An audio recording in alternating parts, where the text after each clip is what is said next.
So recently I've made quite a few videos talking about how I believe the American dream has not only died, but has been reincarnated in a different form. And that form looks a whole lot like the life that I'm currently living. In other words, the new American dream, in my opinion, is to be able to make American money online because American currency is a lot stronger. At least for now, we see the devaluation of the American dollar, so maybe my vision for the American dream will fall through. But at least for now, the idea is to make American money online and then go to a country like Thailand where 20 baht is equivalent to around 62 cents, and you can live well below your means without sacrificing the comfort and luxury of having a nice lifestyle, even without making a whole lot of money. And having lived this American dream for about a week and a half now, I can confidently say that it is very real. It is a real, not just possibility, but reality for many people, because I'm not the only American here at this place that I'm staying at with my girlfriend. I see a lot of Westerners walking around this area, so I know that it's possible for many, many people to live this lifestyle. That said, someone like Matt Diavella right here, with nearly 4 million subscribers, not trying to pocket watch him, but I am sure that he has a lot more money than I do. So he has his pick of the litter. He gets to decide where he wants to move with money not being a factor. But principally, the American dream is still the same. You make money in America online, or really just find a way to make money independently of your location, and you spend it in other countries that provide either a much lower cost of living relative to the quality of life, or that just provide a higher quality of life overall. Bearing that in mind, in this video, I'm going to be reacting to a video from Matt Diavella about why he left America for good. And I am very, very curious to see not only why he left, but where he went to. So without further ado, let's go ahead and get straight into this reaction. So after living in the US for 35 years, I made the decision with my family to leave America for good. It was not a decision that was easy, but as time passed, it became clear that the US was no longer the right place for us. So I want to talk about why we left, the downsides of leaving America, and a lot of the benefits that we found as well. There were quite a So he's in a completely different situation than me, because not only does he presumably have a lot more money, but he also has a whole entire family with children. I have my girlfriend, but it's literally just us two. So we have a lot more flexibility. It's easier for us to just up and move somewhere. But when you talk about uprooting a whole entire family with children in their formative years, at least I'm assuming they're in their formative years, that's a much more arduous task. So his logic for leaving America was very likely bulletproof, completely bulletproof. quite a few benefits. And because this is a channel about personal growth, I also want to talk about some of the lessons that I learned along the way that might help you to make really hard decisions and live a more meaningful life. My wife, Nat, and I met in New York over 10 years ago. She was on a one-year tourist visa from Australia, looking for a good time, and I was on all the dating apps looking for love. I don't think that we realize the implications of falling in love with someone who was born 10,000 miles away from you at the time, or how difficult of a life that would be, especially once you have kids. But at the time, we could give a shit less. So as things started to get more serious, I definitely relate to that. One thing that people don't really take into consideration when they choose a partner who is from another country is one or both of you will always be far away from your family, no matter what. So if we're in the Netherlands, I'm far away from my family. I'm a 12-hour flight from my family. If we're in the US, then my girlfriend is a 12-hour flight from her family. Right now, we're here in Thailand, so we're probably about a 12-hour flight from her family and about an 18-hour flight from my family. So no matter where we go, we're always going to be far. We're always going to be far, and that's just one of those things that you learn to live with.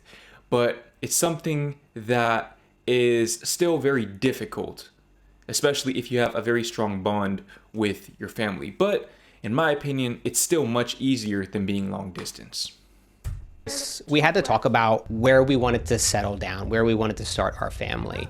New York definitely wasn't it. So we tried California and later Pennsylvania, but no matter where we lived, we couldn't find a place that felt like home. And after giving this a lot of thought, I think it really came down to having a lack of community. So I've got a big family. I've got 6 brothers and sisters, and we all spread out across the East Coast. Some of us even moved across the country. My friends from school followed a similar pattern. A couple of them. This right here is something that I've talked about in previous videos as well. I feel like that's not as common in Europe. I feel like in Europe, a lot of times, it's not that people just stay in their hometowns, but at the very least, they stay in their home countries, which tend to be much smaller than America. Where, let's say, for example, if you grow up in, I don't know, Brabant, that's where my girlfriend's from. Maybe you might move from Brabant, and let's just say, for example, Kaatsheuvel. If you're from the Netherlands, you know where that is. Let's say you're from Kaatsheuvel and you move to Rotterdam or Amsterdam or even Groningen. That's kind of far. It's maybe an hour, 2 hours away. But that's still a day trip away and you're within the same country. Even though you're across the country, it's much smaller. In the US, the equivalent of that would be moving from, let's say, New York to California. That is a 6-hour flight. 6-hour flight, 42-hour drive. That's a drive that I made. It's not the type of drive you want to make every year. And even flying back and forth, not only does it take a long time, but it's probably pretty expensive. So I think this is a big part of the reason why Americans are much more individualistic or just have that mindset of independence.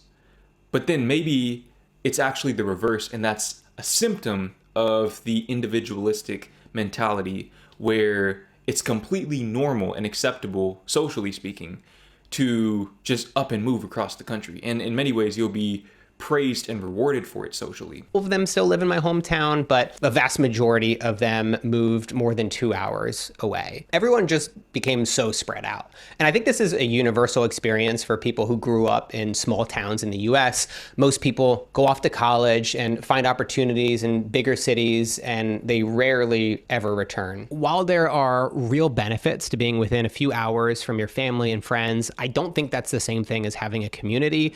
A community needs to be close in proximity. They're your actual neighbors. They're the people that you run into on your morning walk. They're the ones you call when you have to make a midnight trip to the emergency room. We really struggled to find any sense of community in the US. And that's not the fault of the US as much as it is the fact that all my family and friends that I grew up with just spread out so much. But what I learned from this process is that you're never really stuck and you can always start over. Honestly, I lost track of the amount of times that we started over. I think we sold all of our stuff and moved across the country 2 or 3 times. I hope that provides some motivation for you if you're a little bit older and maybe you're thinking about making a move, you're on the cusp of making that move, but you think it's impractical. You think, oh, well, I have kids and I don't want to pull them out of their schools, or I'm already established here, I have my group here. Don't let that stop you. Don't let that stop you from taking that leap of faith. You saw, he just said that he's up and moved multiple times with his family. Sometimes you just have to take that risk. And if it doesn't work out, guess what? You just move back.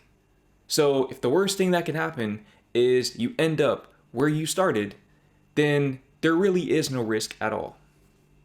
If you can avoid doing that, I think that's probably the way to go. You're going to save a lot of money. But I also found out that this wasn't the scariest thing in the world, to be able to start over again and again, to experiment with where you want to live and what you are looking for your home, what you need out of a community. I think those are pursuits that are worth investing your time and energy into. And the more that you do it, the more that you start over, the more you begin to build up resilience and realize that you actually can begin again in a new place. And I think that's one of the reasons that made it so easy for us during the pandemic to spend a significant amount of time in Australia. So I visited Sydney for the first time over 10 years ago. This was very early into my relationship with Nat, and I immediately fell in love with the city. I mean, sure, there were some challenges in adjusting to the new culture. I mean, for one, everything was upside down, the toilet flushes the other way, but wow, was this country beautiful. I mean, the Wait, hiking trail. the toilet flushes the other way. I never really thought about that. I feel like here in Thailand and maybe in Europe as well, I almost want to say the toilet just flushes straight down, but I don't know. I have to pay attention to that next time. But I never thought about that. Australia, almost in my head at least, I could be completely wrong about this. It almost seems like an alternate reality version of America, where if America had its shit together, it would be Australia.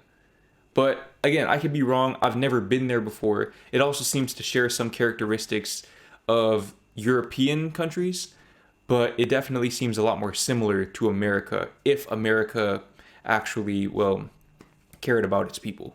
Trails, the tiny beaches scattered all across the coast. The people were so friendly, and God damn it, their accents are adorable. At the time, though, I never really considered it a real possibility for our future. Nat and I kind of had this unspoken agreement that since we met in the US, we would always live in the US. Whether that was fair or not, that was kind of the unwritten terms of our relationship. When the pandemic hit, it gave us an opportunity to live in Australia for 7 months. And for the first time, I really got to live there. I wasn't just visiting as a tourist. It gave me a taste of what life might be like if we stayed. And honestly, it was pretty great. I got a gym membership. I learned how to drive on the other side of the road. I learned that a flat white isn't a boring white person, which is a common mistake. So outside of the nature and the friendly people, I also found a country that was safe and looked after each other. Australia's public healthcare system has been amazing. Nat has been in and out of the hospital over the past few years, from giving birth to our son to losing our daughter and to having an emergency appendectomy. And we haven't had to pay a single dollar out of pocket. We've never had to stress about insurance companies and whether or not we would be paying tens of thousands of dollars or even going into debt for having life-saving procedures. Yeah, we pay a little bit more in taxes, but I'd so much rather pay into a system that ensures everyone gets access to healthcare without dealing with shady and predatory insurance companies. Thank you. This is exactly what I mean. I don't understand why so many Americans are averse to having strong social systems when they're paying taxes anyways. If you're gonna pay taxes, you might as well get something for it. Even if you have to pay a little bit more than what you're currently paying, at least you're getting something in return. Because right now, as it stands, you pay these taxes, which are slightly less than Europe or Australia or other countries with the strong social systems, but you don't get anything in return. You get weak social systems, you get dilapidated infrastructure. I don't really see where the return on investment is. I don't know. That's just me personally. Maybe I'm missing something, but I lived there for over 20 years. So I don't know. I just don't really see it. Universal healthcare should be a thing in the US. Like the fact that the healthcare system and insurance care system is so backwards in the US is a huge problem. And obviously both sides of the aisle are trying to fix it. One thing that you might not agree with me on is the fact that it's really nice to live in a country with practically no guns. I've lived on blocks in Philly where people got killed in shootings. I've been to parties where people pulled guns out. I went to schools where bomb threats put everyone on lockdown for hours. I even had a friend who was on campus during a school shooting. I always have my guard up in the US. When I'm going to concerts, movie theaters, bars, anywhere out in public, I'm always looking for the exits. And when I speak with my family and friends, I know that this is a very common mindset. I never realized how unnormal this was in the rest of the world until I moved to Australia. He raises a really good point there. He raises a really, really good point there. I experienced the same exact thing where I didn't realize how much tension I constantly carried about the threat of gun violence, the threat of a mass shooting, until I moved to the Netherlands and I realized that it was literally a non-factor. And when you feel safer in an unfamiliar environment than you do in a familiar environment, that lets you know everything you need to know about that familiar environment. Yeah. There's this very real sense of relief when you get off the plane where you're like, oh, I can let my guard down. I don't have to worry about somebody shooting me in the face. Say what you want, but that's a pretty good feeling. How fucking insane is that? There's other good things about Australia. We have abortion rights, which is pretty cool. Life in Australia might not be perfect. And like part of me is just constantly waiting for the pin to drop. I'm like when are you guys gonna like just tell me this is a big practical joke and places can't get this good? Because honestly, Australia is pretty great. Another self-development lesson that I got from this period of my life was to allow myself to continue to question long-held assumptions. I think we tend to think that our life moves in a straight line and you have to check off all the boxes. You grow up, graduate school, pick a career, settle into a city, get married, have kids, blah, blah, blah. You do everything in a certain sequence. Everything happens in order, and you're supposed to follow the path through to the end. But what I've discovered over the past few years is that life is more like a road trip than a train track. You can change course or even your destination at any point in time. Just because you got a degree in dog training doesn't mean you need to dedicate your life to it. Just because you were born a Phillies fan doesn't mean you have to be an asshole. I take that back. That's definitely not true. The point is, the life that you thought you were supposed to have isn't the only one that's available to you. And when you allow yourself to question what life and work are meant to look like, you open yourself up to new possibilities. Living in Australia for those 7 months really made me question everything I assumed my home would look like. He raises a really good point there as well. Honestly, he's just killing it in this video, but that's why I love to travel. I love to travel. I love to move to different places, different countries, different continents, especially places I've never previously visited and have done very little research about, because I like being wrong. It's weird because on one hand, my ego has a very big problem with needing to be right. But at the same time, I also really like being wrong. I like the feeling of realizing there are better ways of doing things. I just really, really enjoy that feeling. I like culture shock. I'm addicted to the feeling of culture shock. So I definitely resonate with what he's saying here. And it's really, really cool that he's equally into self-improvement and travel, because that's something that I resonate with as well. I used to make self-improvement content on this exact channel right here, and now I make more travel-based content. But self-improvement is still a very big part of my life, and travel has in many ways become my primary vehicle for improving myself. And not even just improving myself, but learning about who I am, because I believe that you are scattered all around the world, so to speak. And every time you go to a new place, you find a new part of yourself that you'd never previously met. And so I'm kind of addicted to, again, that culture shock feeling, because it's almost like I'm learning more about myself because I have something different to measure myself against. I hope this is making sense, but if you know, you know. If you experience that same desire and that same feeling when you travel, then everything I'm saying is resonating with you.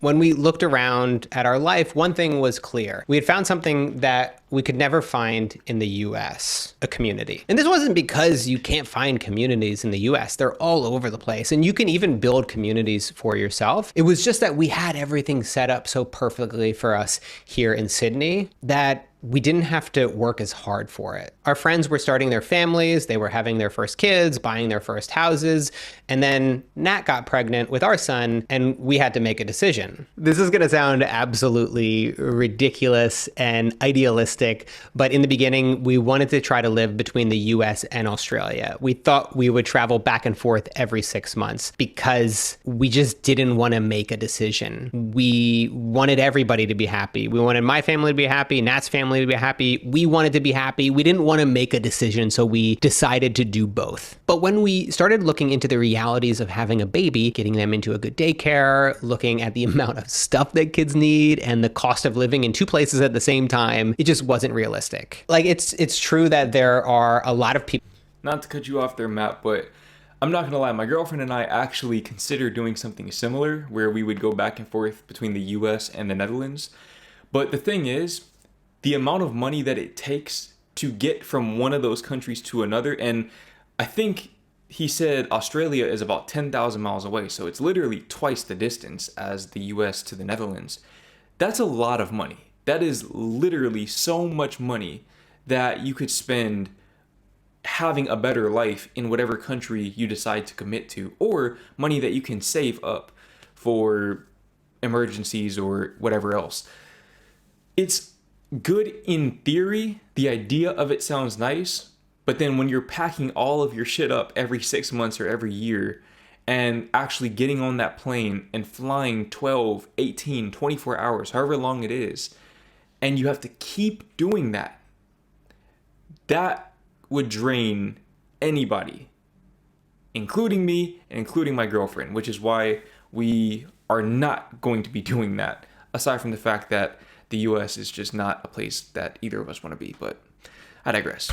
Of people that live very unconventional lives. They have a family of 5 living on a boat or in an RV or fucking in a tent somewhere in the middle of the woods. So it's like, obviously there are people that can do it, but this just wasn't the life that we wanted to build for ourselves or for our son. And so we had to make a decision. I have to give Nat so much credit because never once did she pressure me to move to Australia. She never even brought it up. It was me who eventually came around to the idea and said something like, it'd be pretty great to live here. With Sydney, we had a community, a beautiful city, and if I'm being honest, a country that didn't feel like it was tearing itself apart. So we made a decision to move here full time. And this decision felt equally easy and impossible. It was easy because of everything that I've already shared with you. Australia is an amazing place to live. It was impossible because we'd be 10,000 miles away from my family. There are moments that...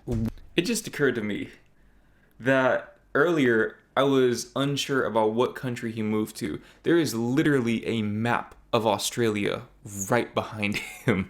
I don't know how I missed that. I need to get more sleep or something. We will miss. There are moments that my family will miss. Holidays, birthdays, milestones.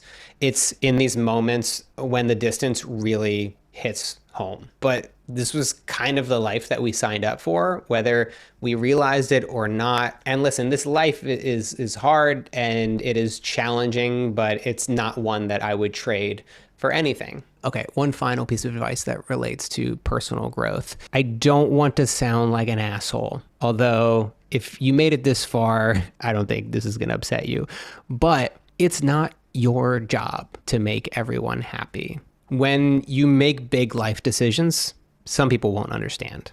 They might question your choices, disagree with them. They might even feel hurt by them.